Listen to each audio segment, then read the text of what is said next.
to Gabe, you said something interesting that that I want to touch on. You said that this role can lend itself to sort of being more reliant on qualitative than quantitative research and approaches. Can you talk a little bit more about that, and how do you make sure you do that well, or as well as possible? Yeah. So I think it really depends on what type of health tech product you're in. If you're a prescription digital therapeutic versus a direct to consumer behavioral health tech product, that really impacts how much data you have access to.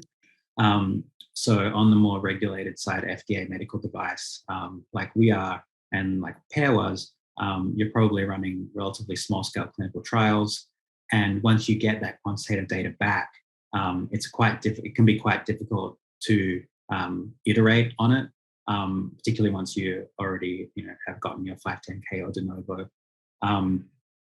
Compare that to direct to consumer product that's getting tons of data all the time. That's very different. But particularly when the regulated device, you really have to rely on a lot of qualitative data, co-design sessions, user feedback, and whatnot to do that.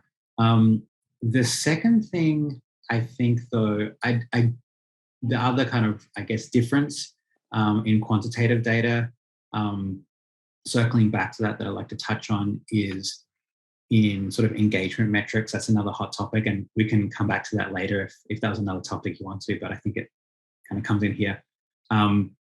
In a lot of direct-to-consumer and SaaS products, you're looking at traditional engagement metrics like time on site or retention rates. And in digital health and behavioral health in particular, you really want to look at the engagement metrics that impact clinical outcomes and are leading indicators of clinical outcomes.